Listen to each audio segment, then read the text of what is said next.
পাটগ্রাম থেকে শুরু করে তিস্তা পর্যন্ত ইনি এই ৩২টা উপজেলায় এবং ৮টি জেলায় একটি আন্দোলন ইতিমধ্যেই আন্দোলন করে দিচ্ছেন। সেটার কারণ হল আমরা এই তিস্তা বাঁচাও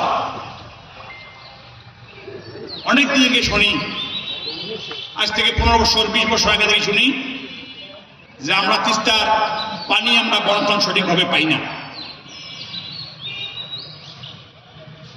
আমাদেরকে আমাদের উজানে যে দেশ আছে, রাষ্ট্র আছে, সেটা ভারত, আমাদেরকে তারা কোন সময় এর পূর্বে দেয় নাই। গত সরকারের আমলে তারা দিবে দেবে করে বলে আমাদেরকে তিস্তার পানি হিস্সা যেটা আমাদের পাওয়ার কথা সেটা কোনো আমাদেরকে দেয় নাই। আর এখন কিন্তু দেওয়ার কোনো প্রশ্নই নেই না, কি আমাদেরকে দিবে? দিবে না। তাই আমাদের নেতা অধ্যক্ষ আসলাম মহোদয় আজকে এই উত্তরবঙ্গের চিন্তা করে, আমাদের এই রংপুর বিভাগের চিন্তা করে আজকে আমাদের গ্রামগঞ্জ থেকে শুরু করে, ইউনিয়ন থেকে শুরু করে, উপজেলা থেকে শুরু করে জেলা পর্যন্ত একটি আন্দোলনের জন্য রূপ নেয়। এটা কিভাবে করলে ভালো হবে, এখানে বিভিন্ন রাজনৈতিক দলের সম্মানিত নেতৃবৃন্দরা এসেছেন, তারা তাদের মতামত দান করবেন যে আমরা এটা কিভাবে করতে চাই। আপনারা আমাদের সাথে আছেন কি নাই, আপনাদের মতামতটা আপনারা আমার জানাবেন। তাহলে আমাদের এখানে অনেক পেশার মানুষ আছে, ব্যবসায়ী, ডাক্তার বা চাকরিজীবী, সাধারণ কৃষক, বিভিন্ন মসজিদের ইমাম, মুয়াজ্জিন, এরকম দেখা যাবে অনেক সংগঠন আছে, অনেক সামাজিক অনেক প্রতিষ্ঠান আছে। আমরা এই আন্দোলনে আমরা প্রত্যেকটি প্রতিষ্ঠান, প্রত্যেকটি মানুষকে আমরা এই আন্দোলনে জড়িত করতে চাই। করে আমরা যেমন গত ১৭ ফেব্রুয়ারি এবং ১৮ ফেব্রুয়ারি আমাদের আগামী ১৭ এবং ১৮ ফেব্রুয়ারি যে তিস্তা বাঁচাও যে আন্দোলন, আমরা যারা ওই তিস্তা পাড়াই আমরা ২ দিন যেমন দিন রাত ২৪ ঘন্টা ৪৮ ঘন্টা থাকবো। আমরা আজকে এটা প্রথম সভা শুরু, সেখানে জন্য আমরা কালীগঞ্জ উপজেলার সকল মানুষকে যেন আমরা এটা উদ্বুদ্ধ করতে পারি এবং আমরা যেন তিস্তা পাড়ে ওই ৪৮ ঘন্টা আমরা যেন অবরোধ করতে পারি।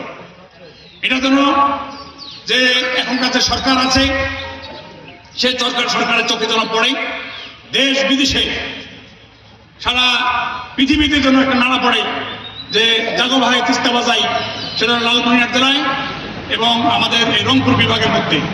আর সেটা নেতৃত্ব দিচ্ছে আমাদের লালমনিরহাটের কৃতি সন্তান।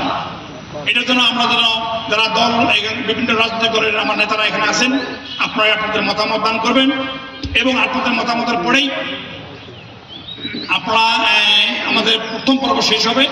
তার আপনাদের যাওয়ার পরেই আমাদের দ্বিতীয় পর্ব, আমাদের যারা বাংলাদেশ জাতীয়তাবাদী দলের নেতাকর্মীরা আপনারা আসছেন, আপনারা সবাই অপেক্ষা করবেন, কেউ যাবেন না। আর আমি আর বক্তব্য বাড়াই না, আপনারা অবশ্যই বুঝতে পারছেন এখানে যদি আমরা এই আন্দোলনটা করতে পারি আর আমাদের ভবিষ্যৎ আমাদের এই তিস্তা পাড়ে আজকে আমাদের তুষভান্ডা যেখানে বসে সেখানে বক্তব্য দিচ্ছি, যেখানে আমরা মিটিং করতেছি আজকে প্রথম, এখানে দেখবেন আমাদের ওই তিস্তা পাড়, এটাই আমার তিস্তার পাড়ের একটা মানে পাশাপাশি মহিপুর, ওই আমিনগঞ্জ, ওই বৈরাতি, আমরা পাশাপাশি, এই পাশে আমাদের পারুলিয়া।